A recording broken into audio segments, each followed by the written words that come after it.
नमस्कार, मैं हूं आशीष त्रिपाठी आपके साथ और ये है अढ़ाई का अड्डा।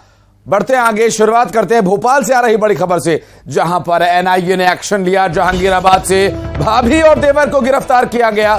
दरअसल समीना और उसके देवर शुएब को गिरफ्तार किया गया, हिरासत में लिया गया। दिल्ली के एक पुराने केस से इनका मामला जुड़ा हुआ बताया जा रहा है। फिलहाल आपको बता दें, जहांगीराबाद में कार्रवाई एनआईए ने की है और एनआईए ने देवर और भाभी को हिरासत में लिया है। और इस पूरे मामले में बताया यह जा रहा है कि ये दिल्ली से जुड़ा एक मामला, पुराना मामला है, जिसमें दोनों को हिरासत में लिया गया है और समीना और उसके देवर शुएब को हिरासत में लिया गया। दिल्ली के एक पुराने केस से जुड़ा हुआ ये मामला बताया जा रहा है। हालांकि पूरी डिटेल आगे आप तक पहुंचाएंगे। और यहां पर एनआईए ने इस पूरे मामले में देवर और भाभी को जहांगीराबाद से गिरफ्तार किया, हिरासत में लिया। कार्रवाई क्या कुछ की जा रही है और क्या है पूरा मामला, किस केस से जुड़ा हुआ है, इन दोनों देवर भाभी का नाम क्या है, डिटेल्स बताएंगे आपको। शैलेंद्र चौहान से बातचीत कर हमारे सहयोगी इस वक्त हमारे साथ। शैलेंद्र, ये देवर भाभी किस मामले में उठाए गए हैं? हाँ, देखिए, अभी एनआईए की जो दिल्ली की टीम है उसने ये पूरी कार्रवाई की है। तो इस पूरी कार्रवाई से अभी मध्य प्रदेश की पुलिस या एनआईए पूरी तरीके से दूर रही है और ये आकस्मिक दबिश दिए और करीब ऐसी 10 स्थानों पर दबिश की बात आ रही थी एमपी में। लेकिन अभी भोपाल के जहांगीराबाद से ये देवर भाभी शोएब और साइना, इनको गिरफ्तार किया गया है। लेकिन ये पता अभी तक एनआईए कुछ भी इनपुट देने से इनकार कर रही है कि ये क्यों कार्रवाई की गई है, इसके पीछे वजह क्या। लेकिन सूत्रों से पता चला है कि इस पूरे मामले के पीछे जो हट के ऊपर पिछले दिनों कार्रवाई को, जो हिजबुल तहरीर आतंकवादी संगठन है जिस पर कार्रवाई की गई थी, उस समय भी मध्य प्रदेश में भोपाल में 5 से 6 आतंकी के शंका में पकड़े गए थे। ये उन्हीं से कहीं ना कहीं इनकी लिंक जुड़ी है, इनके आपस में कांटेक्ट थे और ये लोग सुनियोजित तरीके से कोई बड़ी आतंकी वारदात को अंजाम देना चाहते थे। और उसी शंका में जो एनआईए को इनपुट मिलते जा रहे हैं वो उस तरह आगे कार्रवाई बढ़ती जा रही है। पर अभी अधिकृत तौर पर एनआईए ने कोई भी बयान जारी नहीं किया है इस देवर भाभी से क्या मामला था और ये किन किन आतंकियों से जुड़े थे और इन्होंने किस तरह का आतंकवादी गतिविधियों में सहयोग दिया। ये सब अभी अंदर की बात है, अभी सब बाहर आना बाकी है। बिल्कुल। और इस पूरी छानबीन से पहले जहांगीराबाद में जो मूवमेंट हुई शैलेंद्र, उसके बारे में क्या डिटेल मिल पा रही है? कुछ लोगों ने देखा होगा एनआईए की टीम को आते और ये देवर भाभी और फैमिली में इनके और कौन कौन है, सिर्फ देवर भाभी को ही क्यों उठाया गया, क्या कनेक्शन, कुछ पता चल पाया इस बारे में? देखिए, एनआईए की जिस तरह कार्रवाई होती है, एनआईए करीब 1-2 दिन से पूरी नज़र रखती है और सारी गतिविधियों के बाद अचानक से सीधे घर पर जा पहुंचती है और सीधे उनको पहले उठाकर और फिर उसके बाद पता चल पाता है। तो आसपास वालों, हमने इसके पहले भी जो पिछली बार कार्रवाई हुई थी तब भी करीब 6 जगह एक साथ दबिश दी थी और एक कोई प्रोफेसर था, अलग अलग प्रोफेशन से थे, वकील थे, इन सबको भी उठाया था। तो एनआईए की कार्रवाई बिल्कुल गोपनीय होती है और वो यहाँ तक कि स्थानीय पुलिस को भी खबर नहीं होने देती है। तो आज भी यही हुआ, जब आसपास के लोग तो हैरत में थे, अचानक से एनआईए पहुंची, उन्हें उठाया और सीधे लेकर रवाना हो गई। उसके बाद लोगों को पता चला कि यहाँ से कोई कार्रवाई हुई है। तो कई बार ऐसी स्थिति बनती है, स्थानीय लोग इकट्ठा हो जाते हैं, लेकिन इस तरह की नौबत नहीं आए, इसलिए कार्रवाई बड़ी गोपनीय तरीके से की जाती है। निश्चित रूप से। चौहान साहब, पुलिस से भी बातचीत कीजिएगा एक बार, पुलिस इस पूरे मामले में कुछ अगर डिटेल्स दे पाए, चूंकि लोकल पुलिस को भी निश्चित रूप से कुछ न कुछ इन्फॉर्मेशन रही होगी। बहुत शुक्रिया आपका इस पूरे मामले पर जानकारी देने के लिए। जहांगीराबाद से भाभी और देवर को एनआईए की टीम ने हिरासत में लिया है। दिल्ली से जुड़ा एक मामला बताया जा रहा है। अब मामला क्या है, डिटेल्स आगे आप तक पहुंचाएंगे।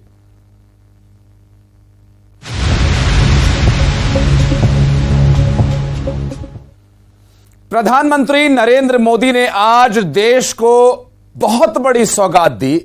देश के 508 रेलवे स्टेशन आधुनिक नहीं अत्याधुनिक बनेंगे। और इस सौगात के साथ ही प्रधानमंत्री नरेंद्र मोदी ने संबोधन के दौरान विपक्ष पर भी करारा प्रहार किया। प्रधानमंत्री मोदी ने विपक्ष को विकास विरोधी बताते हुए जमकर निशाना साधा।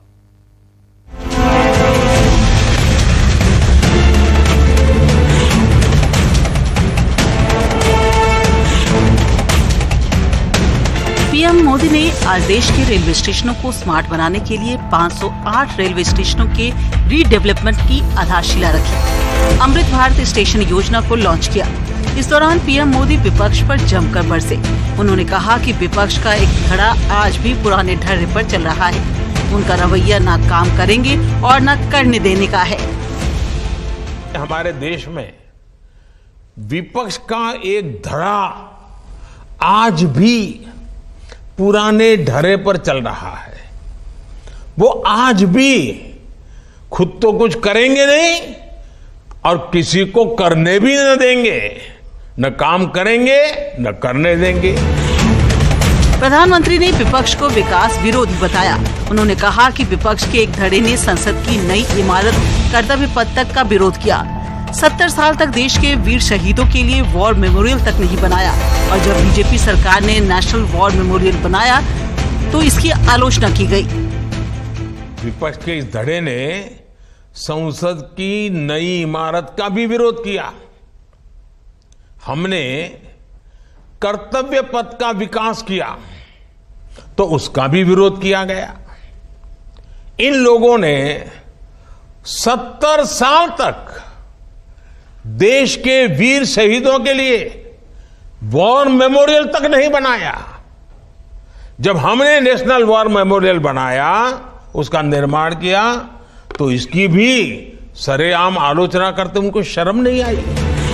पीएम मोदी ने कहा कि उन्होंने देश के विकास को सकारात्मक राजनीति के साथ आगे बढ़ाने का फैसला किया है। किस राज्य में किसकी सरकार है, कहां किसका वोट बैंक है, इससे ऊपर उठकर विकास को प्राथमिकता दी जा रही है। हमने देश के विकास को इस सकारात्मक राजनीति से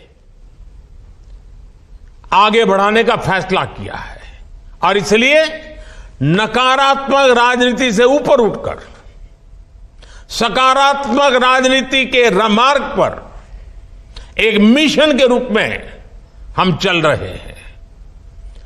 किस राज्य में किसकी सरकार है, कहां किसका वोट बैंक है, इस सब से ऊपर उठकर हम पूरे देश में विकास को सर्वोच्च प्राथमिकता दे रहे हैं। अमृत भारत स्टेशन योजना के तहत एमपी के 34 और छत्तीसगढ़ की 7 स्टेशन भी वर्ल्ड क्लास बनेंगे।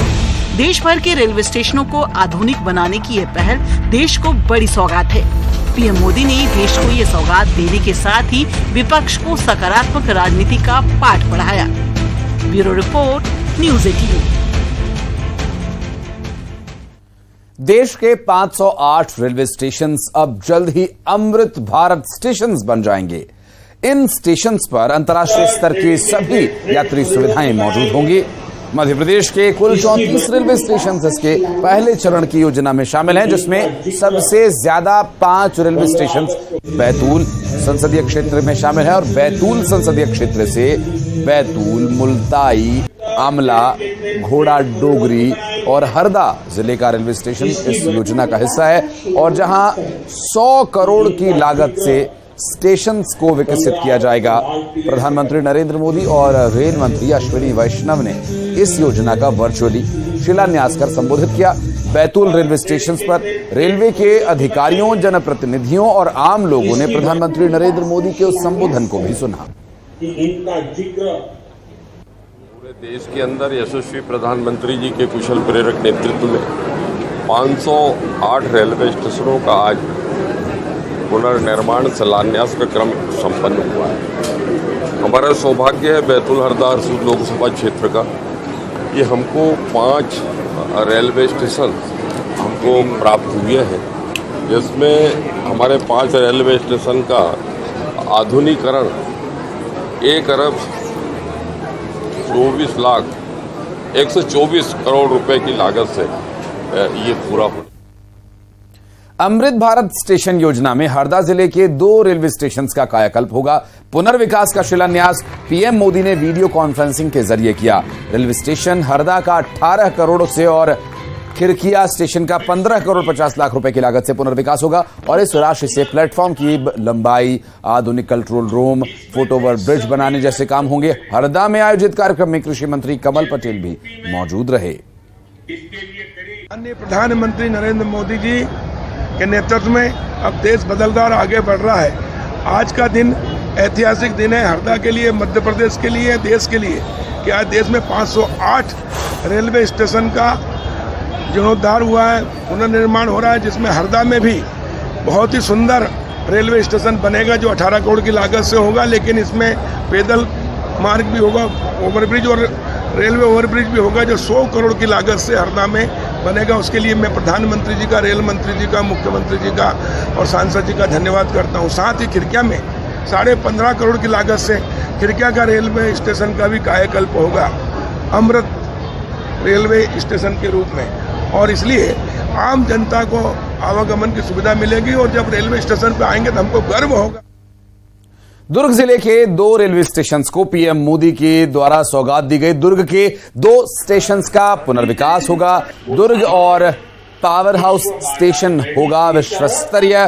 प्रधानमंत्री नरेंद्र मोदी ने किया शिलान्यास। दुर्ग स्टेशन पर सांसद विजय बघेल इस कार्यक्रम में शामिल हुए और दुर्गवासियों के लिए बड़ी सौगात दी। गति बड़ी है।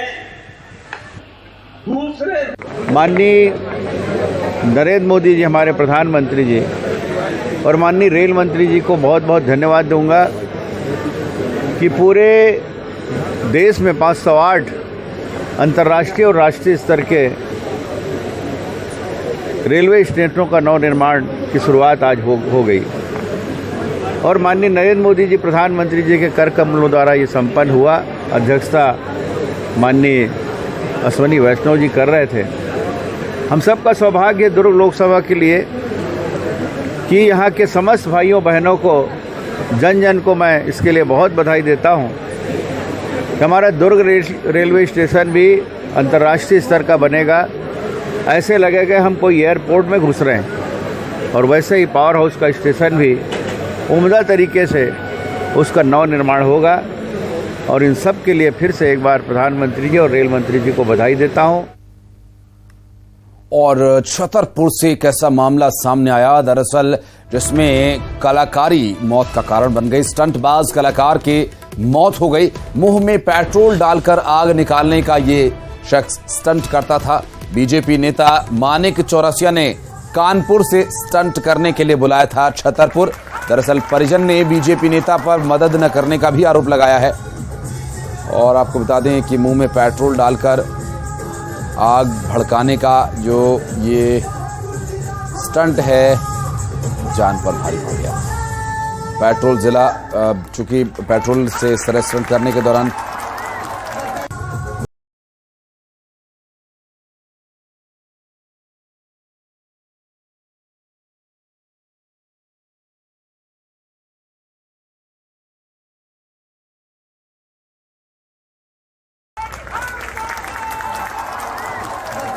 जो ये तस्वीरें आप देख रहे हैं दरअसल ये उसी दौरान की तस्वीरें हैं जब ये स्टंट करने के दौरान वो इस आग का शिकार हुआ था।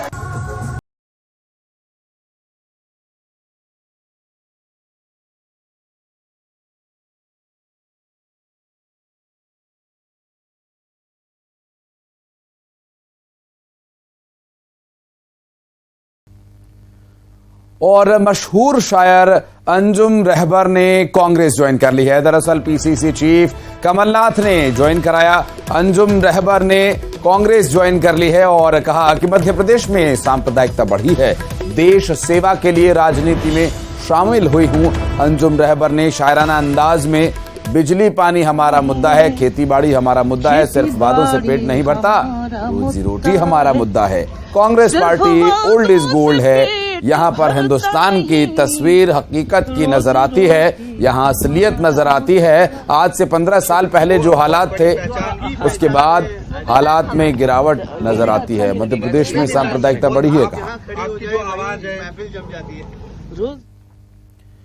और मध्य प्रदेश के चुनाव के लिए केंद्रीय गृह मंत्री अमित शाह ने दिल्ली में एक बड़ी बैठक बुलाई। मध्य प्रदेश के चुनाव को लेकर दिल्ली में आज शाम को 7 बजे भारतीय जनता पार्टी की एक बड़ी बैठक बुलाई गई है।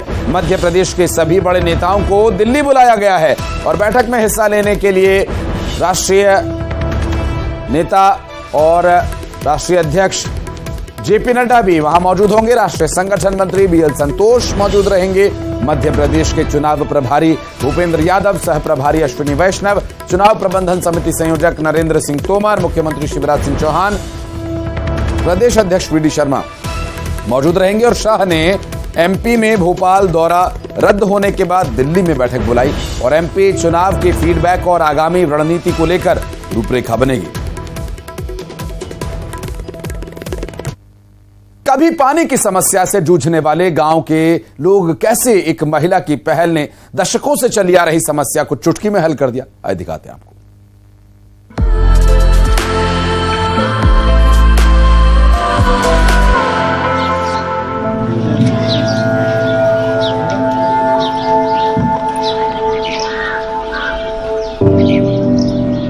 मध्य प्रदेश के बुंदेलखंड क्षेत्र में जल संकट से जूझते हुए जहां महिलाएं अपने घरेलू उपयोग के लिए पानी लाने के लिए कई किलोमीटर की यात्रा करती थीं, गांव की एक युवा निवासी बबीता राजपूत ने उस समस्या को हल करने का एक तरीका निकाला जिसने उन्हें सदियों से परेशान कर रखा था। हमारे गांव में पानी की अत्यधिक समस्या थी, जहां पर अगर हैंडपंपों पर देखा जाए तो लाइन लगाकर लोग खड़े होते थे और सर पर 3 से 4 घड़े लेकर महिलाएं आती थीं। 2 सर पर, एक हाथ में, एक कमर पर, इस प्रकार से पानी भरती थी। 100 से अधिक महिलाओं के एक समूह का नेतृत्व करने वाली बबीता राजपूत ने एक एनजीओ के साथ सहयोग किया और अपने सूखे तालाब को पास की नहर से जोड़ने के लिए एक पूरे पहाड़ को खोद डाला। महिलाओं ने करीब 160 मीटर लंबे पहाड़ को काटकर रास्ता बनाने का बीड़ा उठाया। बबीता, जिन्होंने अन्य महिलाओं के साथ मिलकर इस बड़े काम को अंजाम दिया, बहुत अच्छी खुशी मिलती, बहुत अच्छा लगता है। हमारे यहाँ पशुपालन भी रहते हैं, सब हरा भरा अच्छा लगता है, खेती बाड़ी भी अच्छी होती है। बबीता के प्रयासों को प्रधानमंत्री नरेंद्र मोदी ने अपने मन की बात संबोधन के दौरान मान्यता दी थी। उनके काम की व्यापक रूप से सराहना की गई है और वो दूसरों को पानी से संबंधित मुद्दों को हल करने की दिशा में काम करने के लिए प्रेरित करती रहती हैं।